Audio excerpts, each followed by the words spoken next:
Kia ora. In the news today, the government's backed down on plans to impose a fringe benefit tax for CBD car parks in Auckland and Wellington.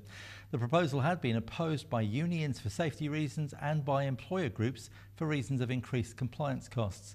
Minister of Revenue Peter Dunn says the tax status of car parks won't be changed and says it's down to the policy's compliance costs. That, while I think are overestimated, are still significant nonetheless.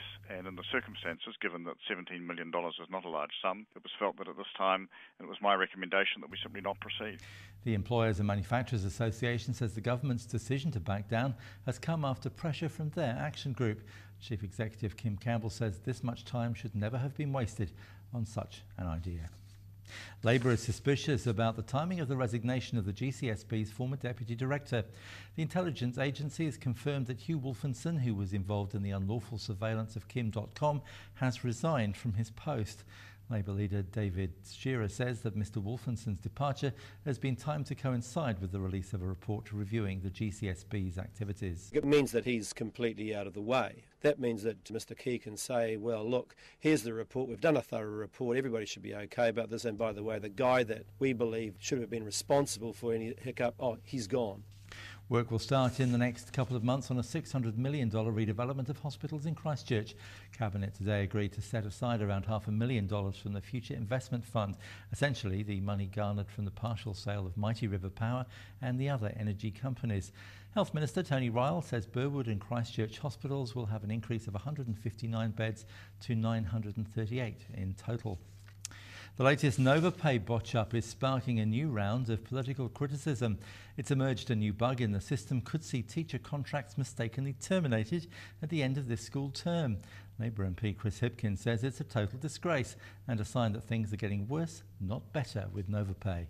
I think people have had an absolute gutful of these Novopay problems. They're sick of hearing about technical reviews and long-term solutions. They want to know that the problem's been fixed. This problem must have been able to be foreseen. If it wasn't, what on earth is going on? Wet weather in the capital may have caused more harm than good to the region's water supply.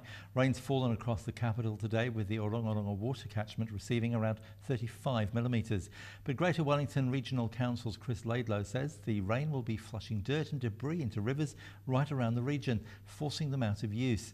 He says the dirty water is unable to be treated, so the council must once again dip into its storage tanks. Gisborne District Council's provided another excuse for people who don't want to wash their cars as the region deals with the drought. It's offering free parking to anyone who drives their dirty car into town every Wednesday until it rains in a bid to conserve water. Gisborne Mayor Meng Foon says the city's dams are low and washing a car with a hose can use up to 300 litres of precious water. Overseas, and a defiant Julia Gillard has declared she's not going anywhere. Australia's Prime Minister is clinging to the job despite yet another poll showing the coalition will win September's election in a landslide.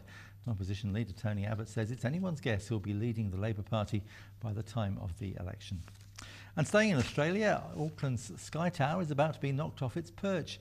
Melbourne's soon to boast the Southern Hemisphere's tallest tower, with the state government today greenlighting plans for a 108-storey apartment building in South Bank.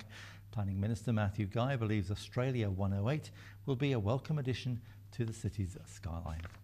And that's all from me for tonight. Do join us again soon. Ka kite anō. Bye for now.